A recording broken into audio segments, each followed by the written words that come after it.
Prepare yourself for the terror. The prison of madness, where few enter and none return. Welcome to Unsung Horrors with Lance and Erica. Leave all your sanity behind. It can't help you now. Welcome to another episode of Unsung Horrors, the podcast where we discuss underseen horror movies, specifically those with fewer than 1,000 views on Letterboxd. I'm Lance. And I'm Erica. And we're still in April, which Showers means... of blood. Yes, April Showers of Blood is still running, and this is the month where Eric and I, pick a film that includes blood in the title. Also, if you haven't listened to it yet, Erica's last episode, her pick was Bloody Sect. Give it a listen if you haven't. It's fucking awesome. Okay. We really appreciate ratings and reviews too. So if you have the time, shoot us a rating on wherever you can on any podcast. Well, and the comments on Letterboxd too, because I saw Adam's review of Night Game. Yes, he's in love with the Houston stuff, like you are. So well, he's a Cincinnati Reds fan. He pointed that out. We had a kind of discussion in the comment section. But he did enjoy Night Game for the most part. Okay, the movie's made for baseball people. I mean, that's really it. Yeah, baseball season's going strong. Good for you. But this is not a baseball movie that we're covering. No. This is it's a bloody pick. Not really, but it's a film by the great Ted V. Michaels, Blood Orgy of the She-Devils from 1973. This is Mara, evil incarnate, high priestess to Satan, the queen of the Black Witches.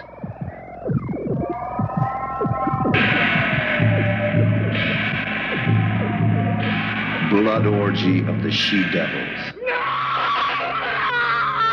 Now, who's to deny whether the devil possessed their souls or not?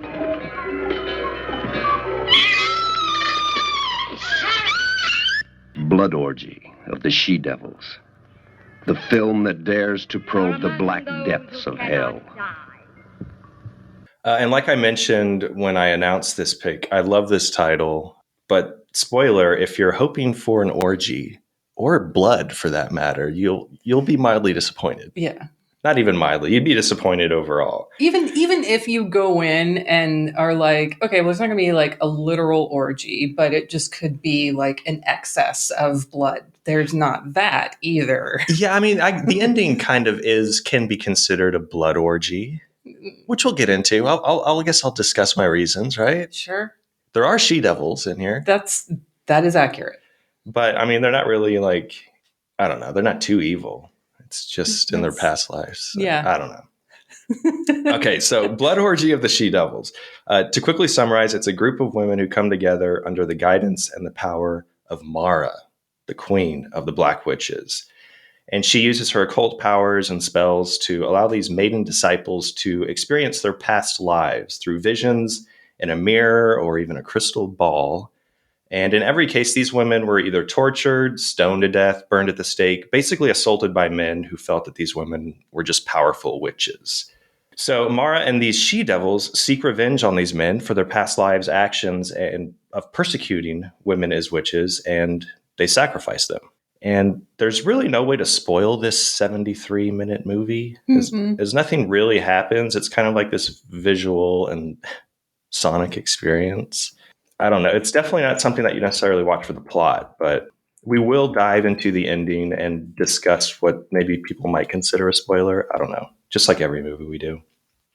But Blood Orgy is currently sitting at 561 views on Letterboxd. It's streaming currently as a recording on Tubi, as are most of Ted V. Michaels' films. So almost all of them are on there. Yeah, do the deep dive. If they're not on Tubi, they're on YouTube. They're everywhere.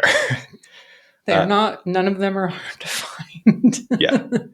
It does have an Image Entertainment DVD release if you want to pick that up. I did pick it up mainly because there was a Ted V. Michaels audio commentary, which I would say that I would not personally recommend listening to. Directors' commentaries can be hit or miss because there's it's being too close to it kind of thing.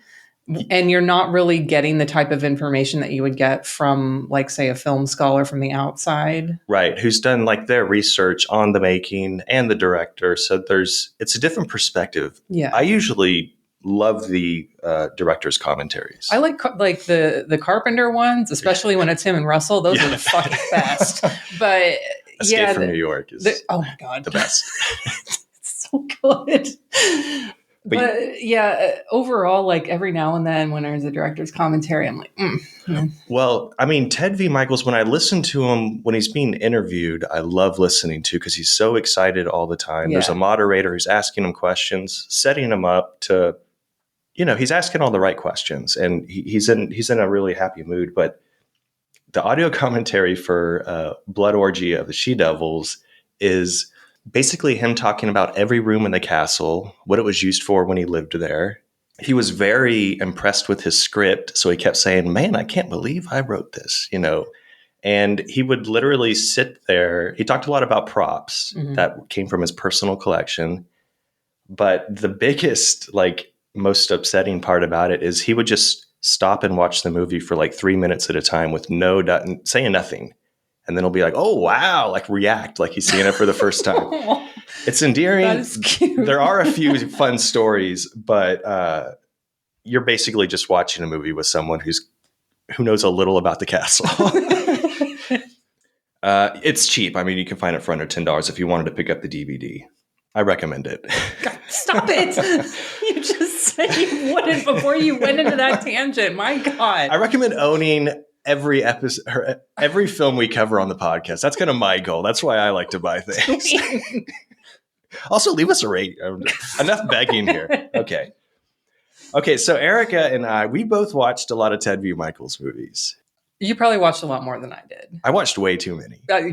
Well, so here's my problem is I unfortunately put off my starting, minus the documentary about him that's also on Tubi.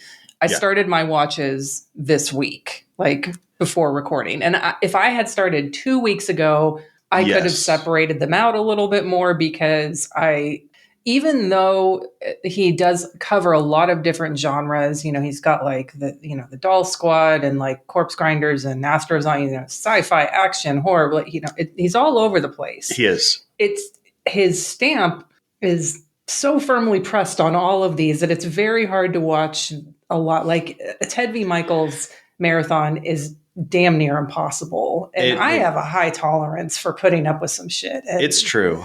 It is true. I feel like I may have picked, I feel like maybe both of us picked probably his strongest movies. Yeah. Because when you get into the 90s and beyond, I didn't even bother with anything past that. And so I'd previously seen Corpse Grinders, and that remains my absolute favorite. I mean, the premise alone, we're grinding up human meat and feeding it to cats. Yes. Take the meat and take the cat food away. Cats get angry and go on a rampage. Of course. I love that fucking movie. It's a great movie.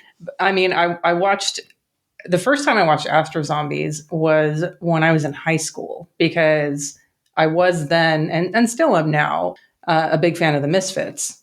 And so I was like, oh, I want to watch all these movies that these songs are based on. And because Astro Zombie is the Walk Among Us album is just in my opinion, one of my top 5 all-time favorite albums of all time. That song is the best song on that album. Nice. It's hard for me to even look at the poster and the song not be in my head. Right. I loved the Astro Zombies. That one is one of my... I saw your rating on that. I love, the cast, Tora Satana, she's great. She's in a lot of Michael's films too. Actually, 2 more. He did 4 Astro Zombie movies, and she's in 3 of the 4, I believe. Yeah. I did watch the sequel to the Astro Zombies, Mark of the Astro Zombies. I wouldn't go there. Which was my first movie, Ted V. Michaels movie from the 2000s, and it was exactly kind of what I was expecting. The CGI is it's just all over the place, and exactly what you would expect from a movie like that, and from an independent filmmaker who, probably found somebody on Fiverr to do all the special effects or some sort of website hey, I'll give you $15 if you can throw in this explosion. Right. One thing I noticed in his movies from the 2000s is a lot like Alvaro Passeri, who uses this stock sound effect of a woman and a man yelling when they're being killed. Whenever they're killed, it's the exact same yell. It's like an just exaggerated. It sounds like somebody's hitting a keyboard, key, and just every single yell in Murder is exactly the same. Yeah. Which I guess is something with independent filmmaking from the 2000s. I mean, yeah, they're all pulling from the same source for that stuff. Good stuff. Yeah, I mean, we'll dive into his filmography, I think, a bit, or maybe we won't. I don't know. It's a lot to talk about.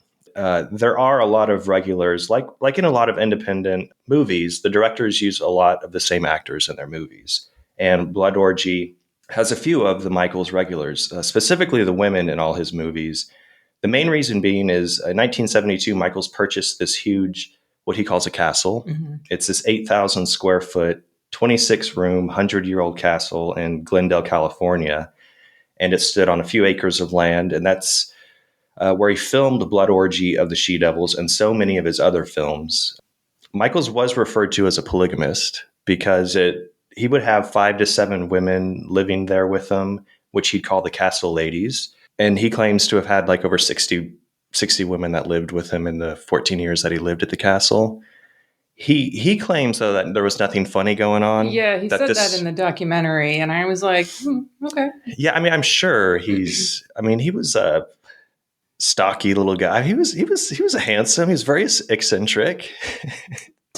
It's all about the mustache. I mean, every picture I've seen, he's had it his whole life. It looks like. I mean, you know me, I love the mustaches. So. The mustache, and his is great. He has the whole curly Q, which he waxes. It's up. adorable. Yeah, it's great. But yeah, I mean, he says like nothing went on. I'll take him at his word for that. It just, I can see how someone from the outside looking in would be like, really, nothing went on there, and not be a little bit questionable. Right. He claims that it was a sincere, honest way of living, and the whole goal was to make movies and help friends and family, or not family, but just friends and these women help out with all his movies. They would help out with makeup departments. I mean, obviously, they would act in all his movies, art direction, creating the costumes. They really did just make a ton of movies together. Yeah. What else went on behind the scenes? That's for Michaels and the women. There we go. But yeah, so Blood Orgy was filmed in this castle. So there's a lot of the same women. A lot of the she-devils in this movie were women that lived at the castle at the time. Okay, first we have Lila Zaborin, who did not live at the castle with Michaels, by the way. And she's, as far as I know, she didn't live in there. But she's this very captivating actress who plays the head witch, Mara. The sad thing is that this is her only acting role. She is interviewed in the 2008 documentary, The Wild World of Ted V. Michaels, which I'm sure we'll be talking more and more about. Yeah. There is a funny story from that doc, though, from Lila Zaborin, who says that she took her 8-year-old daughter to see Blood Orgy of the She-Devils at the theater.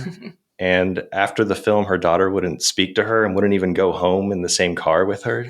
She had to call her friend to come pick her up and take her home. And then for weeks, her daughter pretty much thought she was a witch. Leslie McRae plays Lorraine. She starred in Michaels' Girl in Gold Boots from 1968, which is about a go-go dancer trying to become a big star. I didn't watch that one. Me neither. She was in a dozen other films, having small roles in Jack Hill's Coffee and Paul Bartel's Death Race 2000. Nice. She was a beautiful woman. She won apparently a lot of beauty pageants before acting. Tom Pace plays Mark, who's the guy that doesn't believe in all the witchcraft mumbo jumbo. He's Lorraine's boyfriend, I guess. Tom Pace, he acted in Michaels' Astro Zombies as well, and Girl in Gold Boots. Again, a lot of these people are just in most of his movies. Another regular is William Baghdad, or Bill Baghdad. He plays Taruk. That's Mara's right-hand man, kind of his servant, or her servant. Bill Baghdad was in Astro Zombies, Girl in Gold Boots, and The Doll Squad. He also played a slave in Cecil B. DeMille's Ten Commandments. There's actually a scene in Blood Orgy where Paul and Lorraine are having like a picnic, and he's telling her about like how stupid he thinks witchcraft is, and she's kind of a believer. That was filmed on the DeMille estate on the front lawn. Apparently, Michaels got along with the estate and filmed numerous times on the property for multiple films. But yeah, Bill Baghdad, he also did a lot of roles in television, which makes sense because he's got this great villain look. He has a good stink eye. And then Victor Isay plays Dr. Helsford. Again, he's another regular. He's in Astro Zombies, Girl in Gold Boots, One Shocking Moment, all Ted V. Michaels movies. He played a doctor in one of my April Showers of Blood picks from last year, Blood Song. Oh, okay. With Donna Wilkes and Frankie Avalon. It all comes back. Connected. Yeah, it is. Victor Isay was also in Young Guns and Wild Hogs. I know you love Young Guns, or at least the soundtrack. Oh yeah, I love everything about Young Guns. It's just a great. Wait, what's Wild Hogs? With Tim Allen, John Travolta, Martin Lawrence, William. Yeah, I've never seen it, but he plays. I think he played a doctor, from what I could tell, in like everything. And that's pretty much kind of like the main characters. The characters in this movie are kind of hard to keep track of because all the women look alike. You can't tell there's a lot of flashback scenes that might be the same actress. It's wild. Yeah. So the crew for Blood Orgy of the She-Devils. You ready for it? Ted V. Michaels. Ted V. Michaels. I mean, not really. He is usually the director, writer, editor, cinematographer for most of his films. Acting, he does play a witch hunter in Blood Orgy. He usually has small cameos in all his movies, but he does have help from other people in Blood Orgy. Peter James co-produced Blood Orgy with Michaels. He co-produced The Corpse Grinders and a few of Bob Clark's films, like Children Shouldn't Play with Dead Things and Death Dream. Hell yeah. Good stuff. Cinematography is handled by Anthony Salinas, who also filmed The Doll Squad, which was actually filmed the same year as Blood Orgy in the Castle. Carl Zittrer provides the original score, and he's best known for doing most of Bob Clark's. There's kind of a tie-in with Bob Clark and Ted V. Michaels, like with cast and crew. But he did the score for Black Christmas, A Christmas Story, Children Shouldn't Play with Dead Things, Death Dream, and Porky's. Zittrer also did the original score for the original Prom Night, 1980. So Children Shouldn't Play with Dead Things is Zittrer's first film that he scored, and shortly after he did Blood Orgy of the She-Devils, which Michaels had never had a original score that was completely synthesizer. That was all synthesizer. It was something new to him. Yeah. So he pulled in Zittrer, and he did, I think, a fucking bang up job. I have that note. I wrote sci-fi synth. Lance loves this. Yeah, 100%. Like there's a lot of the just, what you expect from like old sci-fi movies that are just pulled into this. When I first listened to it, my review was Zittrer's electronic score sounds like a cat getting pissed off, ready to kick some ass. Because it sounds like a cat, like just an upset. Like, it's good stuff. But yeah, a lot of the same cast and crew are in these Michaels films. And I think it's worth talking about Sherry Vernon, she's the makeup artist for Blood Orgy. She was also she lived in the Michaels castle for a couple of years, was in a lot of his movies. She's the lead in 10 Violent Women, which I watched. How was that? I was going to get to that, but I hit my limit for the week. I loved 10 Violent Women. I liked a lot of Michaels. Oh my usage of the word love, obviously, at this point has no meaning. No, it fucking doesn't. Can you put it in terms from tell me what I would like about it? Well, there's not 10 Violent Women in it, by the way, but okay. I like the way it's set up. So it's about these women who are gold miners. They start off in gold mining. They're dynamiting caves for gold and stuff. Okay. Very interesting. They hate their job. So they decide that they're going to go ahead and heist like this high-end jewelry shop. So they steal all the diamonds and the jewels and from this jewelry shop. They try and sell it to this drug dealer who's played by Ted V. Michaels. Okay. And Ted V. Michaels is like, I'm not going to give you money, but here's cocaine. I'll give you $1.5 million worth of cocaine. And they're like, screw you. We want money. So they end up killing him and, hide the jewels. This is a good movie. They hide the jewels and then they go to a bar and there's just one actress who's kind of the leader of the game. She's amazing in it. And I saw it was her only her credit, kind of like Lila Zaborin. She was stealing the show, but she gets real drunk at a bar and tries to sell the drugs that she has to undercover cops. And then spoiler alert, she's killed by the cops because she starts going nuts. And all the rest of the girls are arrested, and it becomes a women in prison movie where there's this warden, again, played by an actress who only had one role. I think her name was Georgia Mason. Mm-hmm. And she's amazing in it. And she basically sexually assaults all the inmates. She's terrible woman, crude, and she's one of the best parts of the film. And so it becomes like an escape from prison. So it's all over the place. There's so many different plots. Okay. And I was just kind of... I mean, it sounds like it has way more of a plot than Blood Orgy, but that Blood Orgy doesn't have a plot. Oh, it definitely does.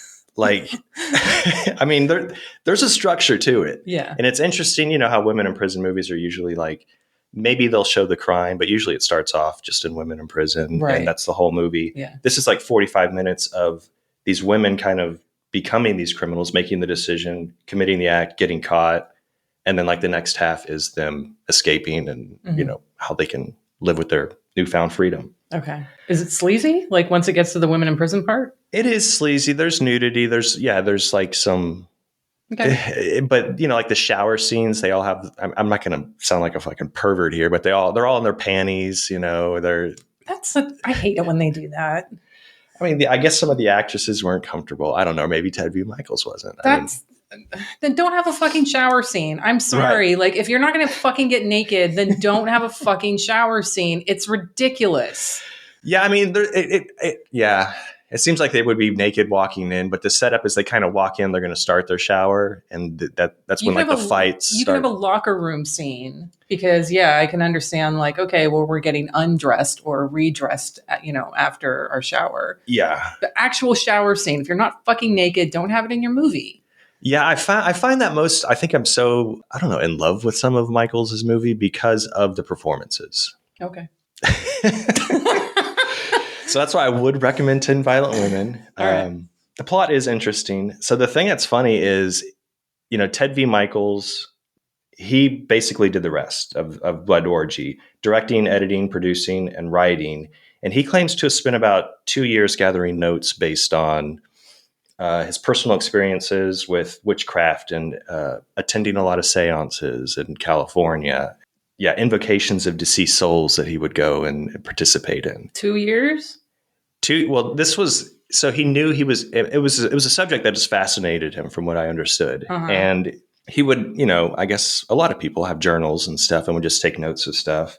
And that's what he did he had years of notes that were specific to witchcraft and the occult. And he decided like, I want to make a movie that involves this subject matter. So he wrote the screenplay in about a week, apparently, with all these notes. And he said this is the only film that he stuck word for word to the screenplay and didn't change anything up on a whim. Like, I guess every other of his movies, it kind of just drive along. He'll change scenes up, write it as he goes along, which it feels like. But, you know, during the audio commentary, again, he kept saying, wow, some of this stuff I wrote, it's great. I'm glad I stuck with this screenplay, you know? Yeah.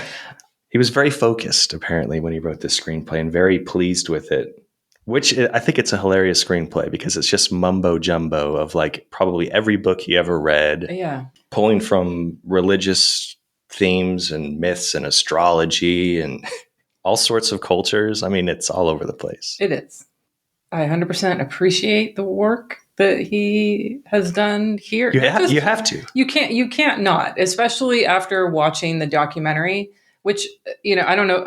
I'm not sure if we mentioned it yet, but it was narrated by John Waters. Yes. And I'm like, if you get John Waters to narrate a documentary about you, you have to be doing something right, you know? Right. And, you know, I mentioned, I was like, I only started watching this week. I could only watch like 3. And that is... I watched like 9 or so, Good 10. God. I even watched some movies that he was just cinematographer for. And I mean, yeah, I absolutely appreciate what he's doing. But his movies are just ones where you need time in between them. And 100%. This one in particular is very much an experience. Like Corpse Grinders is a lot of fun. 10 Violent Women sounds like it's fun. Astro Zombies, I know you love it, but it's my opinion since I was in high school and that one didn't change. I appreciated it a lot more. Like it was, I was like, oh, I can appreciate the fun and camp of this versus like snobby 17-year-old Erica, like just dumb, Yeah. So I'm going to put 2001 back on it. This is a real movie. So yeah, I 100% appreciate the work that he's done. I know one thing that was interesting to me in that documentary was when he got offended about his movies being called trash. And, when we did our episode with Bleeding Skull, and, their book is called, Trash Horror Odyssey. Like they use the term affectionately. Right. And that's, Ted V. Michaels movies to me are trash, but in that Bleeding Skull endearing way. Exactly. Yeah, no, he did point that out because he said first his films were called Grindhouse, like they were being filmed or shown as Grindhouse. Right. And he felt like, well, that seems insulting. And then he found out what that word meant. And he's like, okay, that makes sense. But yeah, he was very focused on the word trash. He said he was offended because he puts his blood, sweat, life, money, just everything. His whole life was movies. And he felt like it was an insult. Yeah. Which, like you said, Bleeding Skull, us, a lot of people that like movies like this, just it's a great term to just, I don't know, talk about movies you love. Like it is endearing. It's an endearing term. Yeah, I understand where he's coming from. Like, absolutely, the word trash has a negative connotation, but within the circle of people who appreciate these movies, there's an understanding that your trash horror movie is a lot of fun. Like it's, so that was kind of, I was like, oh, I feel kind of bad now, but at the same I did time, too. I'm like, when I think of trash horror, I think like it's kind of a party. It's best watched with a bunch of people, which is a positive thing. It's DIY. It's people putting exactly what he said. He's putting his blood, sweat, tears, money, everything into it to make the thing. And the people who are calling these trash that aren't familiar with films like this, then yeah, those are the people who are being derogatory about it, but not people like us, like Bleeding Skull, like people who like these types of, low budget, sincere movies. Right. And because the documentary, I think, was 2008. Yeah. So there's a period, obviously, like in the 60s, 70s, even 80s, when people are calling movie trash, it does have a different meaning. And he probably stuck with that through the rest of his career. But yeah, I mean, I have no problem calling something trash and saying I love it immediately after. Like it's I mean, if I'm saying it to somebody's face, I'm going to say like trash with a smile on my face. Like, yeah. Well, I mean, not to sound like a complete dick, but when you think of Ted V. Michaels, you think of trash. You think of trash horror. You think of, I mean, now I do after cramming all these movies for the last couple of weeks. I feel like I've been like over the last 2-week span walking into recording this episode, I feel like I've been cramming for a test for like a subject that doesn't make any sense. Like, I have all these anecdotes and like, these maybe Ted Michaels facts and stuff that I'd love to share, but there's just so many of them. It's just, I don't know. But yeah, Michaels passed away at the age of 87, October of 2016. And he spent like we were talking about, he spent 65 years of his life making movies. Movies were his life. John Waters did say like no two Michaels films are the same, which I think for the first half of his career is true, but at the end it's kind of. But yeah, he started doing stunt work in the mid 50s in films. At the age of 15 is when he started doing like he was really into like show business, or he had a 2-hour long like magic show that he would film, and he was a ventriloquist, which. There is a scene, and he's older in this documentary where he's talking, and it's terrible. He's basically just moving his mouth the whole time, but muffling his voice when he's he's no what's his name? Harlan Pepper. Harlan Pepper. Yeah, he's no Christopher Guest in Best in Show. But yeah, I don't know if we've named the doc. It's called The Wild World of Ted V. Michaels. It's a short documentary, about 68 minutes or so. It's pretty weak in that it probably spends like collectively 40 minutes of just scenes from his movies. Yeah. But the talking head parts are pretty fun. You get some pretty good stories. Lila Zaborin's in it. Michaels talks a lot. I mean, it's interesting. It's more interesting than his audio commentary. There you go. But yeah, I mean, we're going to dive into the movie and more about Ted V. Michaels. Yeah, we'll do that right after this promo from our network.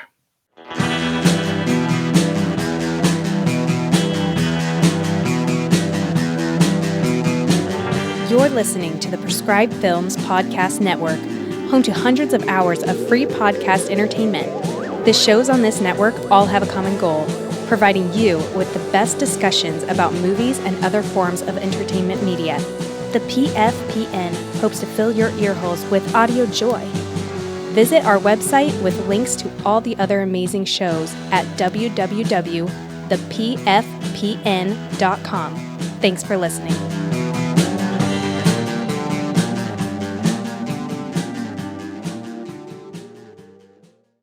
Okay, so my favorite part, I mean, I'm still going to focus on Ted V. Michaels here. Yeah. You know, I've already said the auto commentary I think is terrible. But when he talks about his films, whether it's the plot, the cast, the location, his castle, he always has this excited smile on his face. So his interviews are very fun to watch. Mm-hmm. I mean, he's devoted his whole life and career to making movies, no matter the circumstances, no matter the financial constraints, because he basically said that he sold everything that he owned to make movies. Like he sold all his equity to that day when he was talking in the 2008 documentary. He doesn't even own a house or a property. Everything is he owes tons of money. He's a true independent filmmaker through and through. And I kept thinking, when I watched Mark of the Astro Zombies, at first I felt kind of sad to where his career ended up, with the movies he was making. But then I thought, you know what? No, this is exactly what he wanted to do. Yeah. They are entertaining. I mean, more people will hate him than like him, but the people that like him and this trash horror will love his stuff. And that's kind of how I started seeing all of his films. The stuff I didn't like, I found I didn't want to really rate, because you can't really rate it. Kind of like Alvaro Passeri. To me personally, it's too difficult to rate. I don't know. I found all this stuff kind of uplifting, no matter how terrible by one specific tastes they might be. Yeah, that's how I feel about Ted V. Michaels. But let's start talking about Blood Orgy. Yeah, I mean, the plot is all over the place. I didn't bring up the weird gangster plot of I mean, it's even worth talking about. The thing is there's no plot. It's a series of events that are happening. It's exactly what you said, that he had been taking notes about all these elements of witchcraft over 2 years. So the movie feels like he took each note and then turned that into a scene, but didn't care that there was a consistent thread really going through it. There is no literal, sex orgy. There's not really a blood orgy. I know you're going to argue that there is at the end. I strongly disagree, but it isn't an orgy in the sense that it is just overload, sensory overload of events and things like that. And I'll say I watched this once and I was like, okay, this isn't a movie that you watch, obviously, for a story, because there really isn't one. This is more of an experience film. So, as we usually do, watch it at least twice before recording. My second watch, I popped a few edibles. Way better experience watching this film. Yes, that's the way to do it. Because I found I would start watching Ted V. Michaels movies early in the morning. And it worked because I think a few reasons. First off, I was kind of still a little incoherent and sleepy. So I was kind of in this dreamlike haze. I'd be drinking my coffee, waking up. But I don't know. And if it's the first thing you see in the day, I want to be positive. So I'm looking and finding the positivity in these things. You find positivity in everything. I do. I mean, you got to live life like that, right? That sounds exhausting. It does get exhausting. I'm not going to lie. But yeah, I mean, I do think, like you said, the plot is all over the place for Blood Orgy. I think there is a continuous theme, which is almost like men are motivated by fear and powerful women. Yeah. Because almost all these scenes, there's a lot of scenes where the women that are in Mara's house, she, evokes like these visions for them to see, looking into a mirror, and they see their past lives. And in every case, like I said in the summary, their past life, they were persecuted as a witch because the men, I guess, were threatened by something they were doing that they didn't understand. Mm-hmm.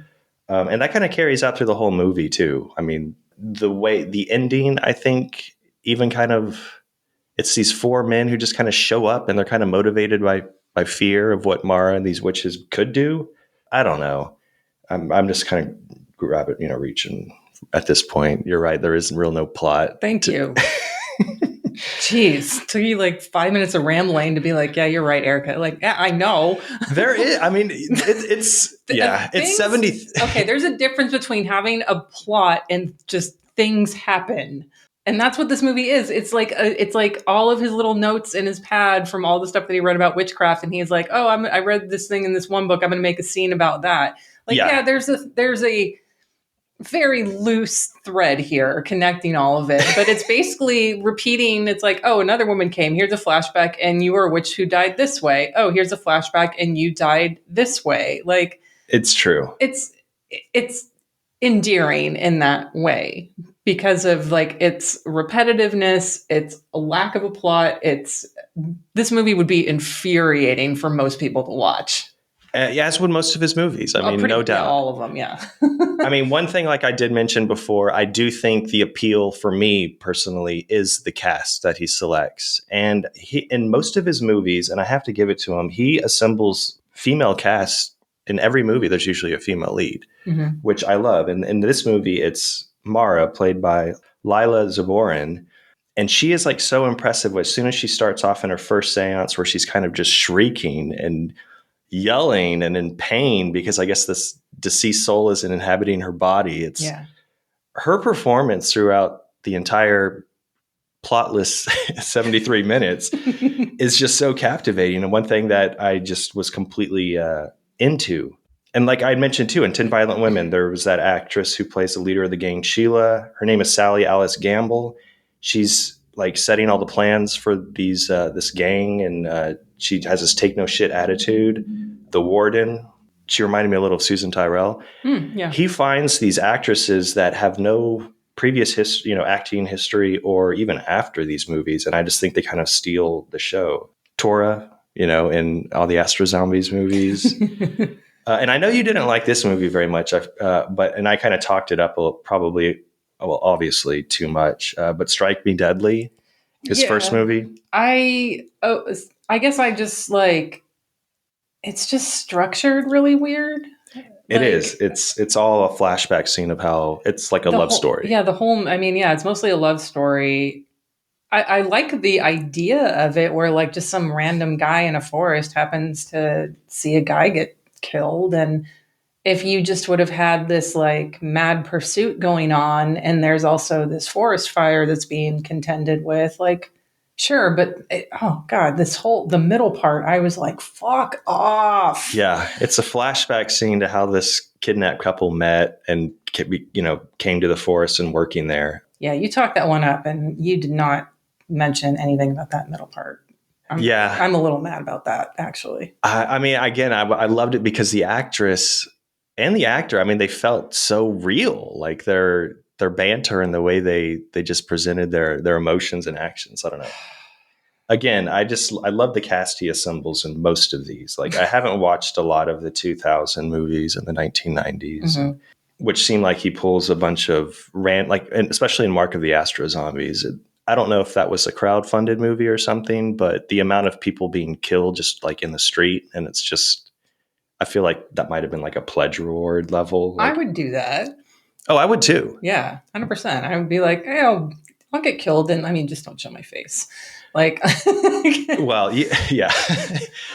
And yeah, so there's a lot of killing in all his movies, and even in Blood Orgy, there's a lot of death scenes in here. There's like at least a dozen, not counting the blood orgy at the end where all the she-devils start killing themselves. But yeah, let's talk about some of the deaths.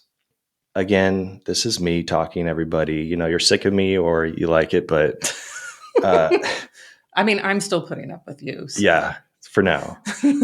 I will never pick a Ted V. Michaels movie, though. I don't want to end our relationship or you to end it. I think they're so absurd when people are killed in this movie. It's so absurd, and people yell their heads off.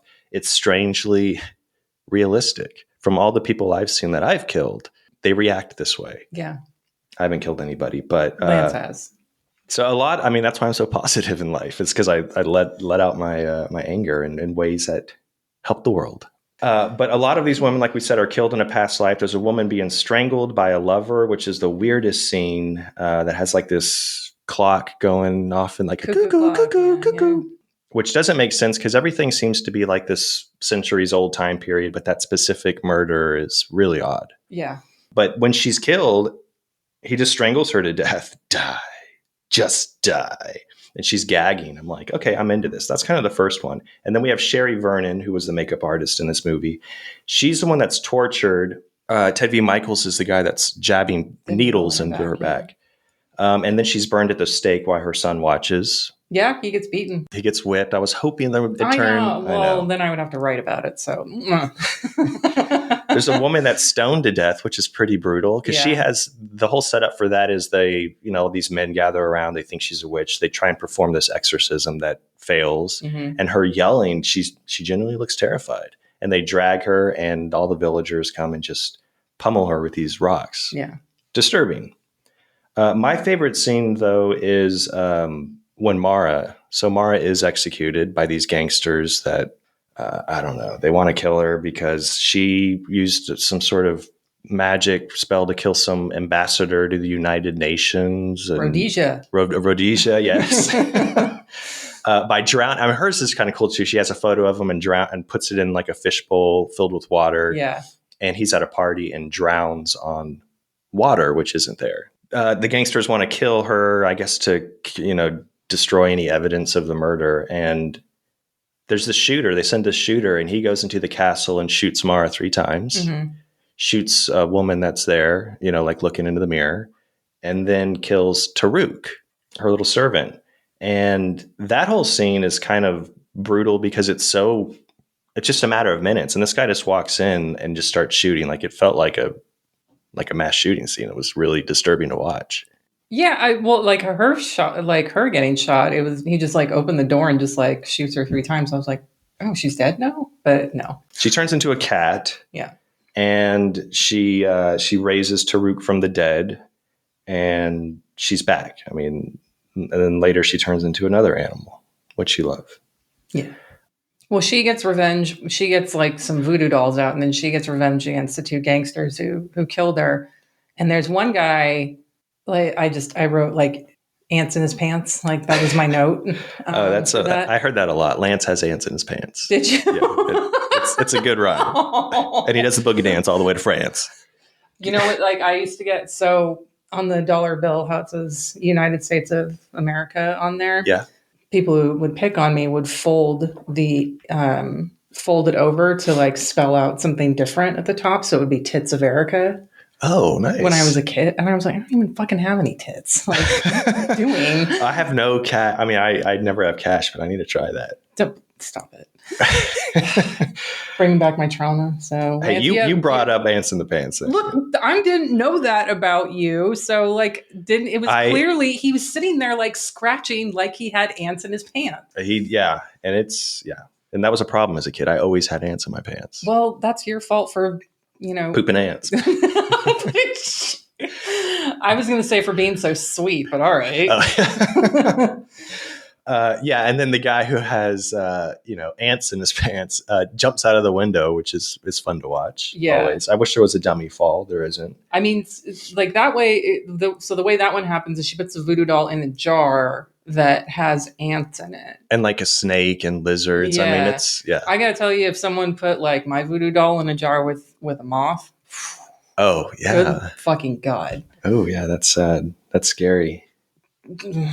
Yeah, I'm sorry that you hate moths so much. It's their fault for existing. And then there's another like where she has this effigy and sticks pins in the arms and legs and the face of this voodoo doll, and the guy starts bleeding from the eyes. And Yeah, her murder, the way she murders, through her magic powers, those are fun to watch too. Yeah. And this is only a 73-minute movie. The kills are kind of, again, there's no plot. I'm going to admit to that. But the kills are, they're set up nicely. You have a lot of kills here and there. Mm-hmm. I do wish with the title there was more blood. There is blood, but it's very. But I don't blame him for trying to sell his movie. When you introduce it, you're like, Blood Orgy of the She-Devils. I'm like, fuck yeah, I'm on board. Then you're like, Ted B. Michaels. I'm like, oh, fuck. Yeah, the title was, obviously I'm looking for movies with blood. So Sure. When I saw this title, I was like, fuck, yes, I'm going to watch this. I liked it mainly because of the actress. But and there are quite a few movies that have Blood Orgy in the title. Yeah. Yeah. So, probably the most popular is Herschel Gordon Lewis's The Gore Girls, which is also known as just Blood Orgy, Mm-hmm. I love that movie. Yeah. It's kind of his go at a giallo, which is great stuff. Andy Milligan's The Ghastly Ones, 1968. That one's also known as Blood Orgy. And then there's just a bunch of movies with Blood Orgy actually in the title. Blood Orgy of the Leather Girls, Blood Orgy at Beaver Lake, Blood Orgy of the Damned, Blood Orgy of the Spider Queen.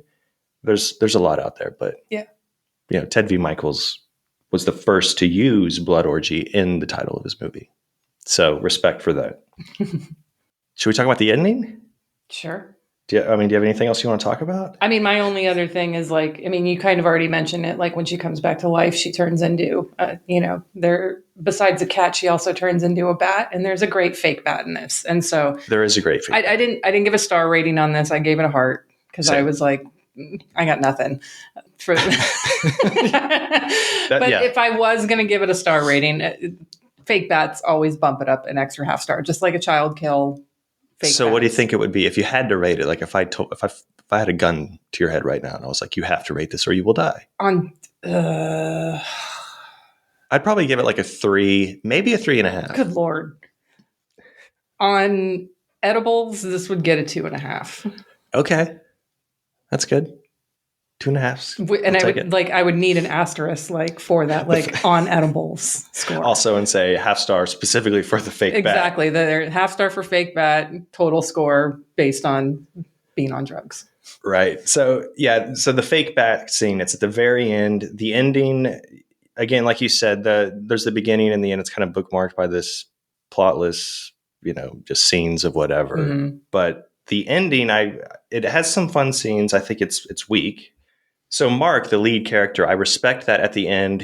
He's the main man in the whole movie pretty much. And he's sacrificed at the end and killed, which I respect, by all the she-devils. And then these 4 men pop up. One of them's this Dr. Helsford. And they're all kind of these doctors, these priests, these religious doctors, these kind of naysayers of, I guess, the occult, or they're worried about, again, kind of motivated by fear of what's going on. And they all come to the house, and the castle's kind of glowing from the outside.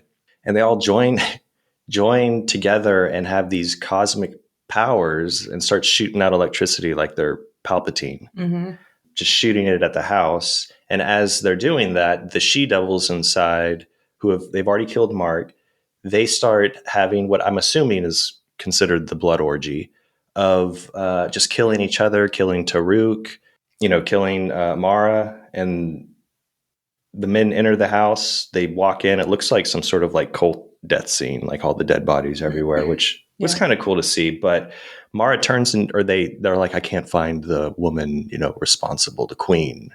And they hear this just up in the rafters, and there's a fake bat going crazy, and it's Mara. It's good. It's adorable. They capture the bat, throw her into a fire, and her soul, I guess, she comes back as like this spectral, like this blue light. Yeah. Implying that she may be back.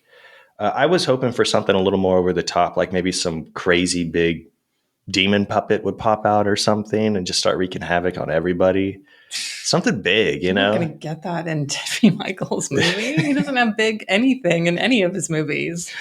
That's true. I'm trying to think of something big. Nothing. His mustache. There you go. That's the biggest thing I could think of. That makes the most sense. So yeah, Blood Orgy of the She-Devils.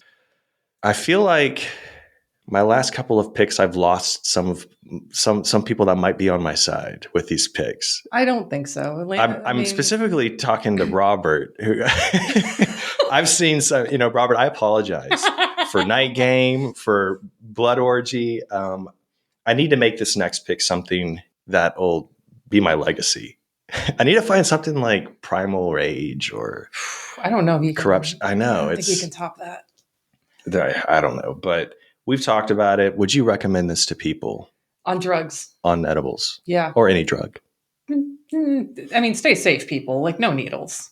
No snorting, no needles. Just, keep it safe. But, I mean, it's one of those movies that I feel like you can, if you're not inclined to do drugs, then, maybe just you can put it on the background while you clean the house. And every once in a while you look over and there's something interesting happening. Yeah, I could see that. I mean, the scenes are captivating, I think. I mean, visually it looks great. It's pretty dark, and it's definitely independent DIY. He used 35 millimeter in all his films before he went digital, like in the 90s. But yeah, I can totally see why people don't enjoy this and wouldn't enjoy it. It's a lot of mumbo jumbo.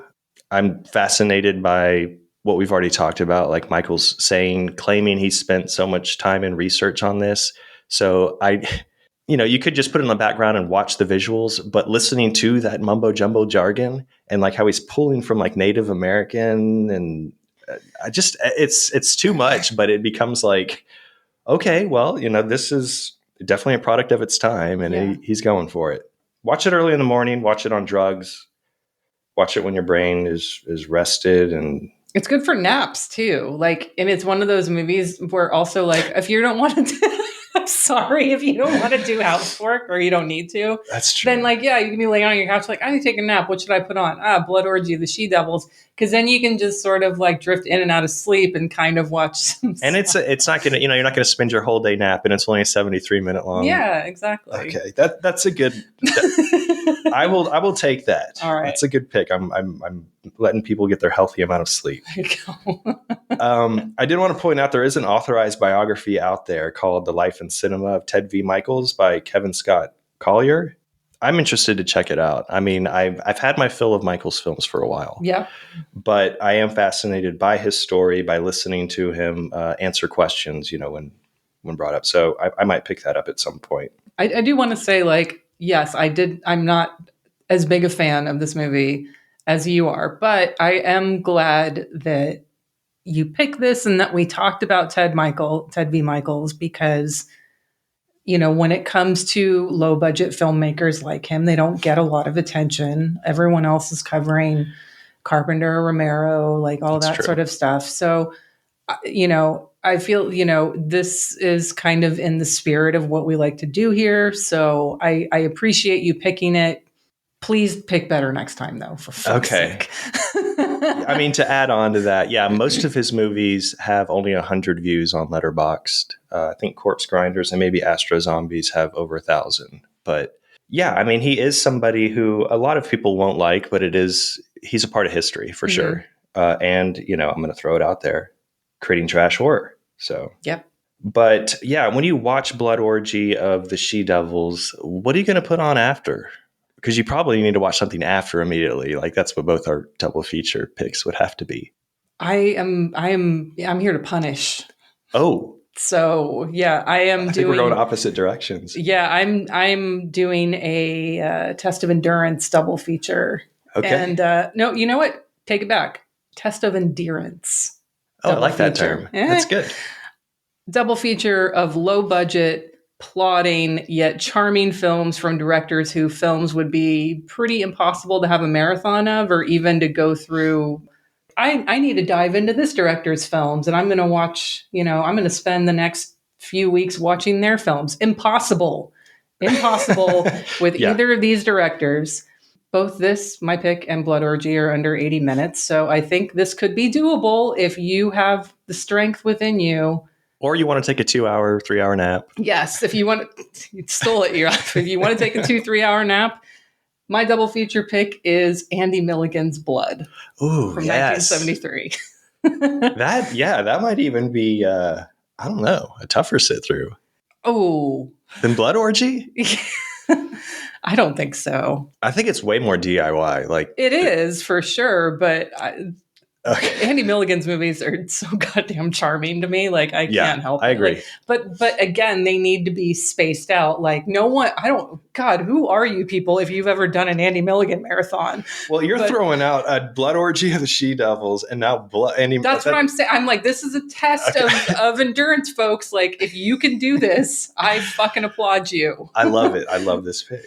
But for folks who don't know, Andy Milligan's Blood is about Dr. Orlovsky, his wife, and his servants. They move into this house to conduct experiments while Orlovsky is tending to some family business.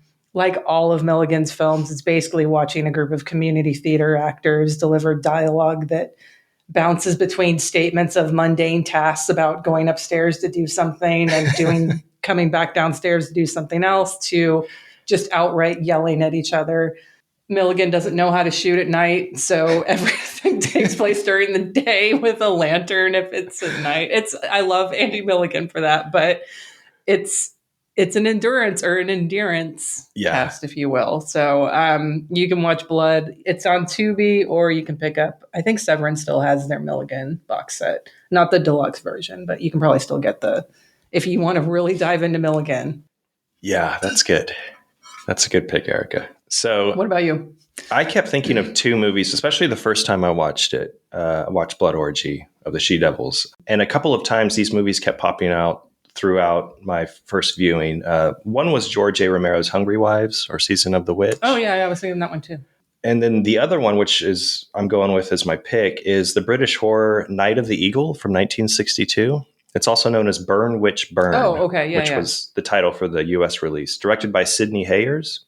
I first watched this years ago at a Terror Tuesday 35 millimeter screening, and I loved it. It's this beautifully shot, like black and white, that sticks with you. And I feel like, I mean, you didn't, but if you watch Blood Orgy of She-Devils, I feel like you have to kind of class it up somehow. And this movie is super well executed British horror. It's beautiful. And I kept thinking about it when I was watching Blood Orgy, mainly due to the terrible men who, along with not believing, in the witchcraft and spells, they quickly discount any women who do or show made up symptoms of being a witch. Mm-hmm. So that's kind of what the focus is on this. There's a really strong female performance in this. Janet Blair plays Tansy Taylor, she's an extremely intelligent woman who's married to this psychology professor who's just horrible in this. And years prior in the movie, she started dabbling in witchcraft when her husband was dying, and the doctors kind of had given up on him, and she wanted to change the course of his fate. So she started dabbling in this black magic, and he survived, and she attributed it to that. And when her husband finds out, he basically calls her stupid. He doesn't believe any of it. Burning a bunch of the stuff, which triggers burning a bunch of the stuff that she uses for these, spells that she's been secretly doing for 2 years, which triggers all of these kind of supernatural events. It is very talky, but you kind of need that because it does have a nice plot. So watch Blood Orgy, put this on, and then you'll watch a real movie. Or you can watch this, and then if you're ready for bed, put Blood Orgy on and start your bed a little early. But yeah, it's talky, and it does have some relationship drama like most of these horrors from the 60s do, but I think it's great pacing. It has some really cool foreshadowing clues throughout, but still has an unexpected ending. Yeah, so Night of the Eagle, Burn, Witch, Burn, also known as Burn, Witch, Burn. It's streaming online. I think it's on YouTube or maybe Daily Motion or some free site. Mm-hmm. There is a Kino Blu-ray release out there under the Burn, Witch, Burn title. That's what I would watch. And yeah, that's it for April Showers of Blood. Well, for us, technically, but we do have a sort of offshoot of April Showers of Blood. Lance and I were invited onto the VHS podcast with Dirk. Yeah. And we talked about Blood Moon. 1990, directed by Alec Mills. It's an Australian horror. But yeah, it was fun talking to Dirk. His new releases, old returns format, where we spend time talking about new to us stuff, what we're reading, what we're watching. So it's really fun talking to Dirk about that. Yeah, the movie, not so much. Yeah, Blood Moon. Yeah, listen to the episode. Yeah. Let us know, or you'll hear what we think about the movie. Yeah, we won't spoil it. I just did, sort of. But context is in the episode. Check it out. That's VHS, VH space US.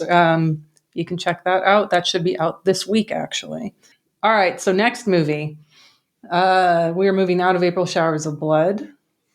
I'm very excited for this one. I threatened to pick, well, I didn't threaten.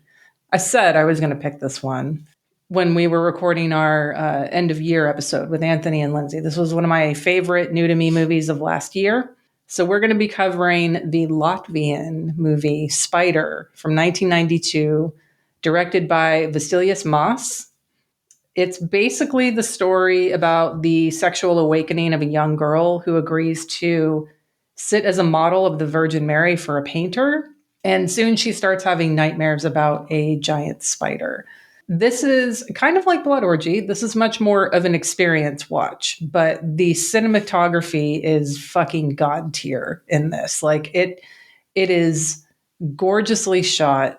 There is some stuff in here who might make some people who are squeamish uncomfortable. Obviously, I get uncomfortable with nothing. Except moths. Yeah, God, I just watched I've been putting this off for years because somebody warned me about the moths in it. But I saw Peter Strickland's got a new movie coming out that I really want to see called Flux Gourmet. And so I was like, okay, I'm finally I need to watch The Duke of Burgundy because I've heard nothing but good things about this. Fucking hell, man. There are so many moths in that movie. It was hard. And there's a point where one of them is like on the woman's hand and it's just like fluttering all over her. I nearly threw Is this up. like a palm-sized moth, like the big ass ones? Or It's is it not just that big, but it's a bit like maybe half the size of her hand, but still just, oh God. And the thing is like, it's a 5-star movie, but I had to take a half star off because it's making me uncomfortable. It's not the movie's fault. What if it was a fake moth? No, the movie like that wouldn't have a fake moth. There's anyway. I needed to stop talking about moths because it's too much. All right, where are we at? Spider. Speaking of other insects, creepy crawlies. So this has a Mondo Macabro Blu-ray release. Apologies to listeners, it's not streaming anywhere that I could find, at least not through legal means. But I definitely recommend picking it up. Yeah, I do too. Recommend picking it up. And I guess that's one thing that even my picks may be pretty terrible. They're usually streaming somewhere, people. So give me the benefit of the doubt. That's true. Yeah, Lance makes it easier for you guys to watch it than I do. But I mean, I'm not. I picked up Spider though. Okay. And Bloody Sect. I mean, there's so many. All your picks are good. So I know.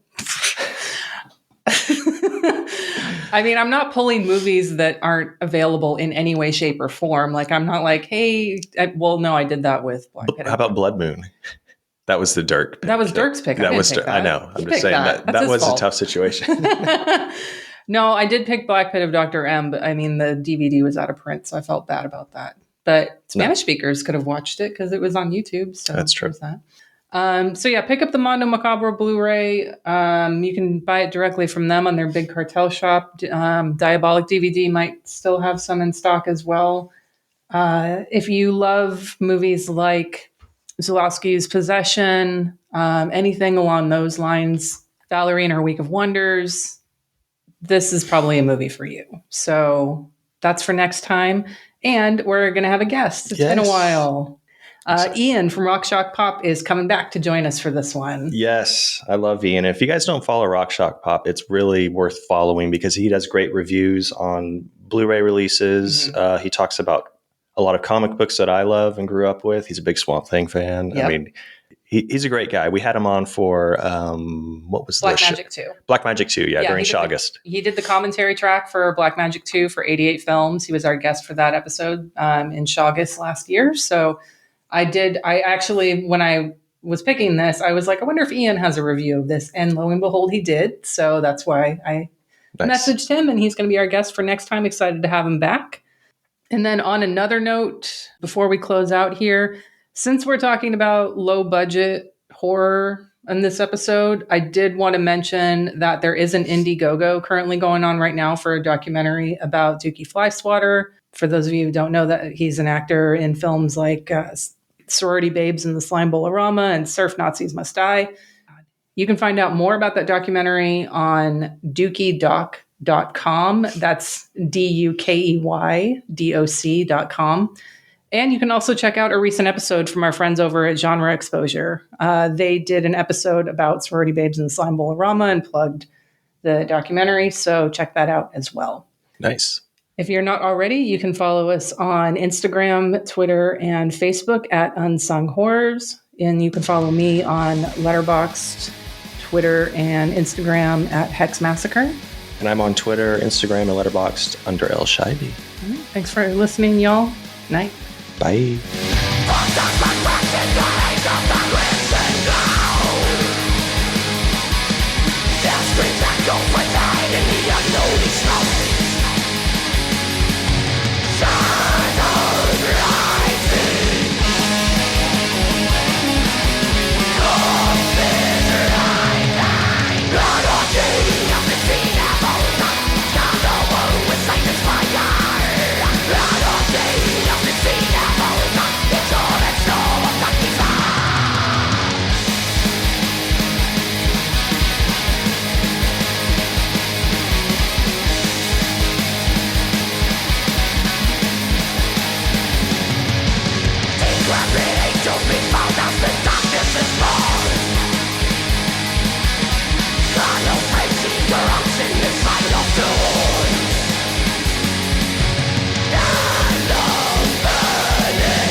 Hey, it's Death by Video. I'm Phil. I'm Kit. And I'm Graham saying welcome to our podcast full of merry movie mayhem. Ever wonder what an Irish kung fu movie would look like? It's called Fatal Deviation, and we covered it. Ever wonder what a movie about 1,000 cats would look like? It's called Night of 1,000 Cats, and we covered it. And it stars Hugo Stiglitz. Listen to Death by Video to hear us discuss and dissect some of the weirdest, wildest, and wackiest films ever made.